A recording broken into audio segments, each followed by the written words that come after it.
নমস্কার বন্ধুরা, আড্ডা 24/7 WBCS টপার চ্যানেলে তোমাদের সবাইকে স্বাগত। আমার নাম তবগ্ন স্যার, অ্যাজ ইউ নো। চলো আজকে একটা ছোট্ট জায়গা নিয়ে আমরা আলোচনা করে নেবো, দ্যাট ইজ গণপরিষদের কিছু ইম্পর্টেন্ট কমিটি সমূহ। তো চলো let's start. First of all, গণপরিষদ কী জিনিস? গণপরিষদ হচ্ছে সেই সংস্থা বা সেই জায়গা যেখানে যারা এক কথায় সংবিধান প্রণয়নকারীরা।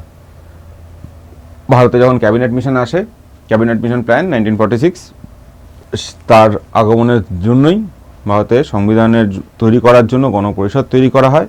সেখানে 389খানা মেম্বার্স ছিল ইন দ্য বিগিনিং। তারপরে ভোট হয়, পাকিস্তান আলাদা হওয়ার কথা হয়, 299 মেম্বার্স হয়ে যায়। অ্যান্ড তারপরে 9ই ডিসেম্বর 1946 থেকে আলটিমেটলি 26শে নভেম্বর 1949 অবধি লেখালেখি এবং সংবিধান প্রণয়নের, সংবিধানকে অ্যাকসেপ্ট করা হয়, পুরোপুরি কার্যকর হয় 26শে জানুয়ারি 1950। তো কমিটি কেন দরকার? বিকজ অবভিয়াসলি এত বড় একটা টিম এক একজনে একটা কাজ করবে, তার জন্য এক একটা কমিটি একটা জিনিস নিয়ে ডিসকাস করবে। তো চলো এক একটা করে দেখে নেওয়া যাক। প্রথমে আসছে ড্রাফটিং কমিটি বা খসড়া কমিটি। এর মূল কাজ কী ছিল? মূল কাজ ছিল হচ্ছে সংবিধানটা লেখা। অবভিয়াসলি এর মেম্বার কে ছিলেন, চেয়ারম্যান কে ছিলেন এই কমিটির? Doctor B.R.. আম্বেদকর, আমরা সবাই জানি, তাই জন্য তাকে সংবিধানের জনক বলা হয়।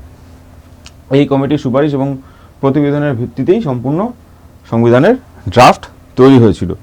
3টে ফেজে সংবিধানের ড্রাফট তৈরি হয়েছিল এবং 3টে ফেজ অফ রিডিং ছিল, মাথায় রাখতে হবে। চলো এগিয়ে আসি আমরা। ইউনিয়ন কনস্টিটিউশন কমিটি বা ইউনিয়ন সংবিধান কমিটি। সভাপতি কে ছিলেন? জওহরলাল নেহরু। সভাপতির নামটা ডিরেক্ট আসতে পারে, মনে রাখতে হবে ইউনিয়ন দিয়ে ইউনিয়ন কনস্টিটিউশন কমিটি এবং ইউনিয়ন পাওয়ার্স কমিটি, মানে ইউনিয়ন সংবিধান কমিটি এবং ইউনিয়ন ক্ষমতা কমিটি, দুটোরই কে ছিলেন? চেয়ারম্যান জওহরলাল নেহরু। চলো দেখে নিই কী বলছে।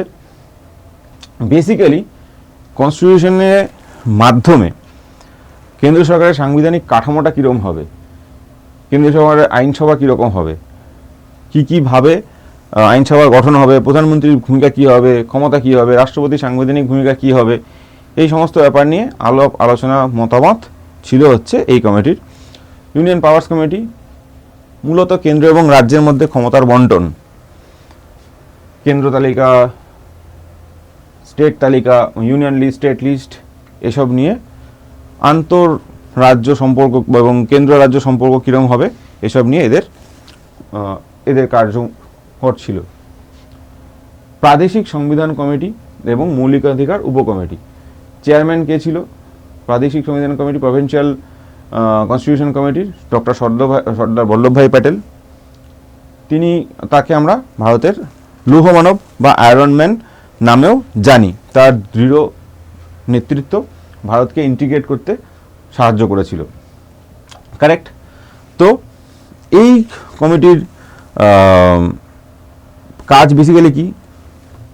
রাজ্য সরকারের সাংবিধানিক কাঠামো, রাজ্যপালের ভূমিকা, রাজ্য মন্ত্রিসভার গঠন ইত্যাদি তৈরি করা, ইত্যাদি এস্টাবলিশ করা এদের কাজ ছিল। Then we are coming to fundamental rights sub committee. কী ছিল এখানে? সভাপতি ছিলেন হচ্ছে মিস্টার জে.বি. কৃপালানি।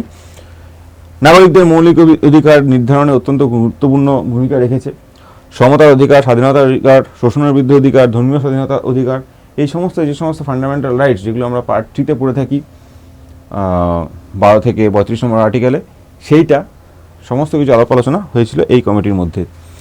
দেন আসি সবথেকে ইম্পর্টেন্ট কমিটিগুলোর মধ্যে মোস্ট 3টেতে: steering committee, rules and procedure committee and finance and staff committee. তো সমগ্র গণপরিষদের সমস্ত পরিচালনা, গাড়ি স্টিয়ারিং থাকলে মানে কি, গাড়িটাকে পরিচালনা করা হয়।